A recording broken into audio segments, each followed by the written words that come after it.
അമ്മേ, അമ്മയെങ്കിലും ചേട്ടനെ വിളിച്ചെന്ന് പറയൂ, ഈ കളി മതിയാക്കാൻ. ഞാനോ? മോള് ചെല്ല്.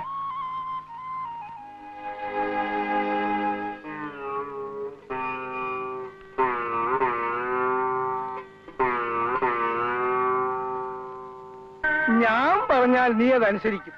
അച്ഛൻ പറഞ്ഞതാണല്ലോ എന്ന് കരുതി. പക്ഷേ അവനോട് ഇത് പറയാൻ എനിക്ക് അധികാരമില്ല.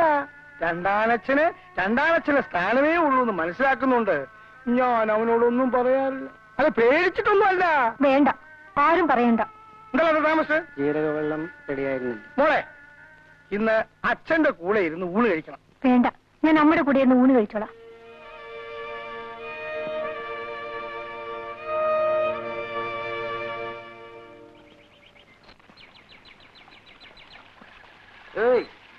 എല്ലാ പിള്ളേരും കോളേജിൽ പോകുന്ന പരീക്ഷ എഴുതാനാ.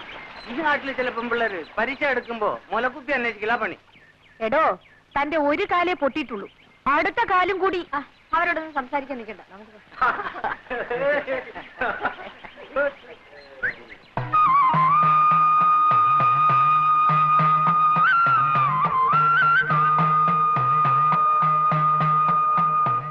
ശോഭേ, നാട്ടിൽ വന്നിട്ട് നീ എന്നെ തിരക്കിയതും കൂടി ഇല്ലല്ലോ. പരീക്ഷയ്ക്ക് എങ്ങനെ എഴുതിയിടാ? തിരക്കേടില്ല. ശോഭേ, വരൂ കുട്ടി, നിൽക്കാൻ നേരമില്ല. എന്നാ ഞാൻ വരട്ടെ. ആ കുട്ടിയായിട്ട് വലിയ ചങ്ങാത്തൊന്നും വേണ്ട, അതിനോട് മിണ്ടിയാ മതി. നിനക്കൂടെ ചീത്തപ്പേരാ. വരൂ.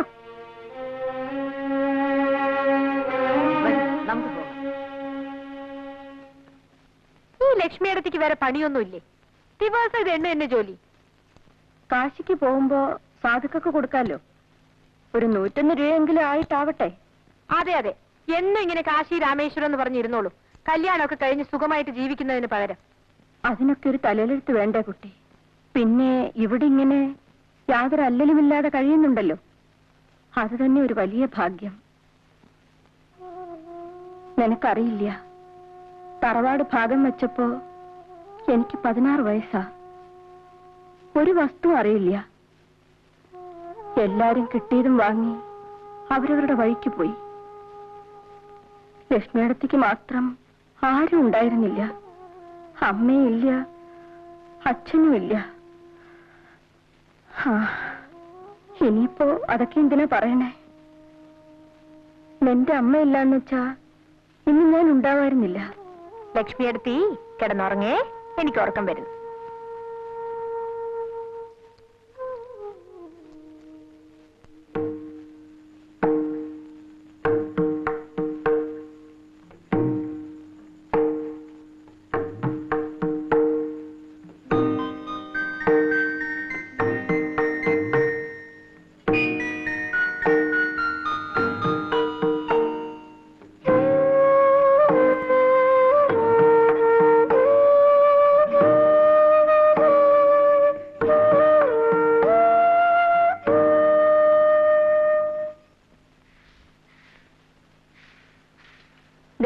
അരി തീരാറായിരിക്കണോ? ഏട്ടന്റെ അടുത്തേക്ക് ഒന്നുകൂടെ ആളയക്കാം. ഏട്ടൻ എന്തോ വാശിയില്ല. 2-3 വട്ടം ആളയച്ചതല്ലേ. അമ്മാവരെന്തിനാ ഇക്കാര്യത്തിൽ വാശി പിടിക്കുന്നത്? നമ്മുടെ കൃഷി എന്നുള്ളത് നമുക്കല്ലാതെ പിന്നെ ആർക്കാ? തരാൻ പറയണമ്മേ. നിന്നോട് ചോദിച്ചില്ല. കുട്ടികളെ പോലെ സംസാരിച്ചാ മതി കേട്ടോ. എന്റെ ഗുരുവായൂരപ്പ, ഏട്ടൻ ഇങ്ങനെ തുടങ്ങിയാ നമ്മൾ എന്താ ചെയ്യാ? പുള്ളിക്കാരൻ ലീവ് കിട്ടാതെ നിന്ന് കുഴയായിരുന്നു. അവസാനം ഞാൻ അങ്ങ് പൊക്കിയെടുത്തോണ്ട് പോന്നു. ഇതാണോ ക്യാപ്റ്റൻ? ഇച്ചിരി കൊമ്പമീശ കൂടി ആകാമായിരുന്നു. നോക്ക്, അമ്മാവുണ്ട്. വാ. പണ്ടത്തെ കാലത്ത് മിലിറ്ററി എന്ന് പറഞ്ഞാൽ പേടിയാ. മിലിറ്ററിക്കാരന്റെ കൂടെ പെണ്ണിനെ അയക്കില്ല. അന്നൊക്കെ ഒരു പട്ടാളക്കാരന്റെ ജാതകം കൊണ്ട് കൊള്ളാവുന്ന ഒരു തറവാട്ടിൽ കയറി ചെല്ലാൻ ഞാൻ പേടിച്ചിട്ടുണ്ട്. ഇപ്പൊ പിന്നെ അല്ല, അവിടത്തേക്ക് അറിയാവുന്ന കാര്യം തന്നെയാണല്ലോ. IAS, ഡോക്ടർ, മിലിറ്ററി ഓഫീസർ, ഇതൊക്കെ കഴിഞ്ഞ ബാക്കിയുള്ളവർക്കൊക്കെ ഡിമാൻഡ് ഉള്ളു. ഇതാ കുട്ടി. ഈ ഒരു കല്യാണവും കൂടി അങ്ങ് നടന്നാൽ ഇവിടത്തേക്ക് ഇനി മരുമോളുകെട്ടിയായിട്ട് വേറെ ആരുമില്ല. എന്താ? അതെ. ഞാനിപ്പോ വരാം.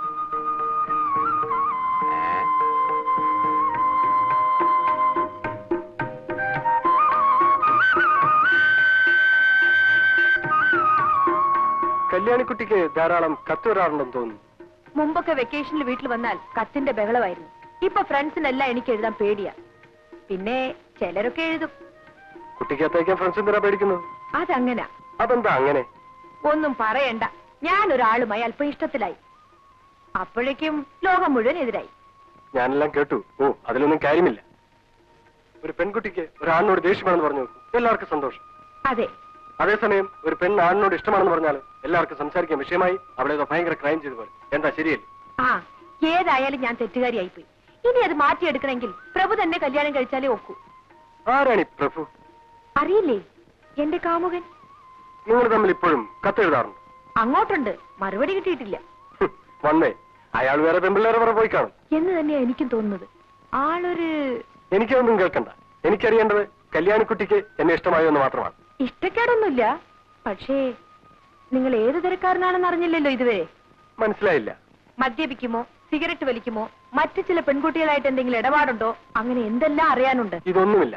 ഒരുപക്ഷെ മദ്യപിക്കാത്ത ഒരു മിലിറ്ററി ഓഫീസർ ആയിരിക്കും ഞാൻ. അതുപോലെ സ്മോക്കിംഗ്. പ്രഭുവിന് ഇതെല്ലാം ഉണ്ട്. കള്ള് കുടിക്കും, സിഗരറ്റ് വലിക്കും, പിന്നെ... എക്സ്ക്യൂസ് മീ, ഞങ്ങൾക്ക് പോകാൻ സമയമായി.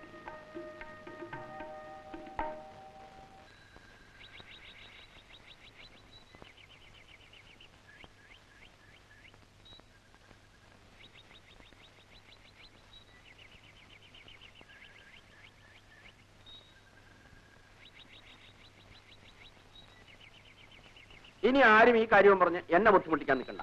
ഈശ്വര, മുഖത്ത് കയറി വന്ന ശ്രീദേവിയായിരുന്നു. ശ്രീദേവി അത്ര ഈ മൂശായിട്ട് ഇരിക്കുന്നിടത്ത് എങ്ങനെയാണ് ശ്രീദേവി കയറി വരിക? അവരെന്താ പറഞ്ഞത്? എന്ത് പറയാൻ, ഇത് നടക്കില്ല അത്ര തന്നെ. കാര്യം എന്താണെന്ന് എനിക്ക് അറിയാൻ പാടില്ല, അറിയാനോട്ട് താല്പര്യവുമില്ല. നിനക്കറിഞ്ഞിട്ട് വളരെ നിർബന്ധമാണെങ്കിൽ ഈ മൂശായിട്ടോട് ചോദിച്ചു നോക്ക്. അവരെന്തൊക്കെയാ പറഞ്ഞ് ധരിപ്പിച്ചു വെച്ചിരിക്കുന്നത്.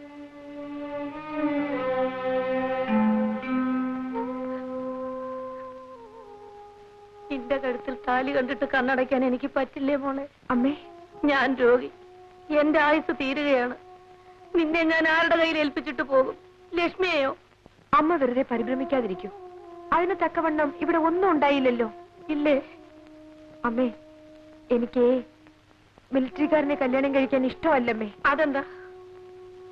അല്ലെങ്കിൽ ഈ തറവാട്ടിന് എന്തോ ശാപം കിട്ടിയിട്ടുണ്ട്. ഈ തറവാട്ടിലെ പെണ്ണുങ്ങൾക്കൊന്നും ഭർത്താക്കന്മാർ വാഴൂല. അമ്മയ്ക്ക് എന്നെ കിട്ടി, അച്ഛൻ മരിച്ചുപോയി. ലക്ഷ്മിയടത്തിക്കാണെങ്കിലോ അങ്ങനെ ഒരു ബന്ധമേ ഉണ്ടായില്ല. പിന്നെ വല്ല യുദ്ധവും വന്ന് എന്റെ മിലിറ്ററിക്കാരൻ ഭർത്താവ് അങ്ങ് മരിച്ചുപോയാലോ? പിന്നെ പിന്നെ അമ്മ വെറുതെ വിഷമിക്കാതിരിക്കും. അമ്മ ഒന്ന് കിടക്കും. വരൂ അമ്മേ, വാ.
പോയത് അറിഞ്ഞതേയില്ല.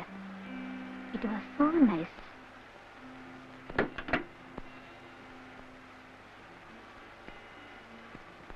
ഇത് എപ്പോഴാണ് കാണാം? എപ്പോ വിളിക്കും? വിളിക്കാം.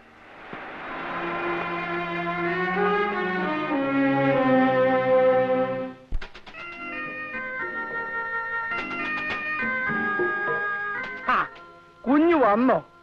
ഇന്നും ഇന്നലെയൊക്കെ ആയിട്ട് ആരൊക്കെയോ ഫോൺ ചെയ്യുന്നു. ആരൊക്കെ? അങ്ങനെ ചോദിച്ചാൽ എങ്ങനെയാ ഓർക്കാൻ പറ്റുക? ഒന്നോ രണ്ടോ പേരായിരുന്നെങ്കിൽ എളുപ്പമുണ്ടായിരുന്നു.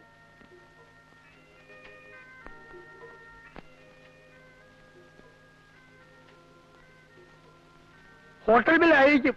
ആ ഇപ്പൊ ഓർമ്മിച്ച നന്നായി. ഇന്ന് തന്നെ ചെയ്യുമ്പോൾ അയച്ചേക്കാം.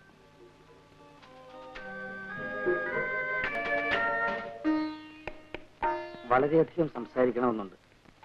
അതിനുവേണ്ടി ഞാൻ അവിടേക്ക്, അതായത് കല്യാണിക്കുട്ടിയുടെ നാട്ടിലേക്ക് വരുന്നു. ആഭാസനായി എനിക്ക് വീട്ടിൽ വരാൻ പറ്റില്ലല്ലോ.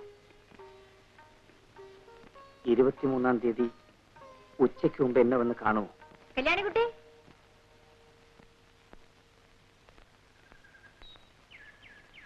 എന്താ ഭവാനി? ഇതാരാ വന്നിരിക്കണം നോക്കൂ. ശോഭേ, ശോഭേ, എന്താണോ വഴി തെറ്റിയോ? എന്നാ ഞാൻ ആ മുക്കിലിരിക്കാം. ആ ശരി, വേറെ എവിടേക്കോ ആണെന്ന് പറഞ്ഞിട്ടാ പോന്നിരിക്കുന്നത്. അത് കണ്ടറിയാം.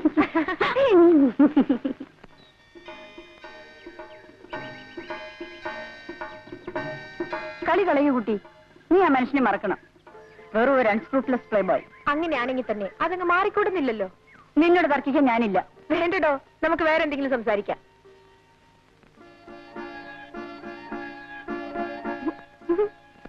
നിന്റെ ഗുണത്തിന് വേണ്ടിയിട്ടാണ് പറയുന്നത്.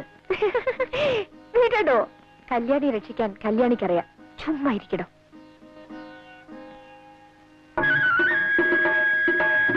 ശോഭേ,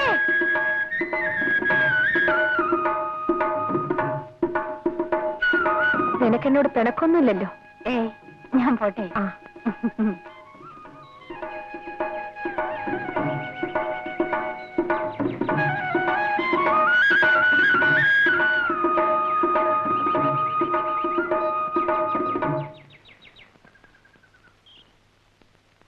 എന്താ, എന്തുണ്ടായി? വലിയ ആൾക്കാർ എന്തോ ആകാമല്ലോ. എന്നാലും ഏട്ടൻ ഇങ്ങനെ പ്രവർത്തിച്ചു കളയുമെന്ന് കരുതിയില്ല. എന്ത് പറ്റി കൃഷ്ണൻകുട്ടി? ലക്ഷ്മിയെടുത്തി, എന്തുണ്ടായി? നെല്ല് തീർന്നു എന്ന് പറഞ്ഞയച്ചത് ആ കൃഷ്ണൻകുട്ടിയെ. പാടത്ത് പണിയെടുപ്പിച്ച് നിൽക്കുകയായിരുന്നു ഏട്ടൻ. അവിടെ ചെന്ന് പറഞ്ഞത് ഇഷ്ടമായില്ല. ആ, ഇവിടെ ചോദിക്കാൻ ആരാ? കൃഷ്ണൻകുട്ടി, പോയി മേല് കഴിയിട്ട് വരൂ.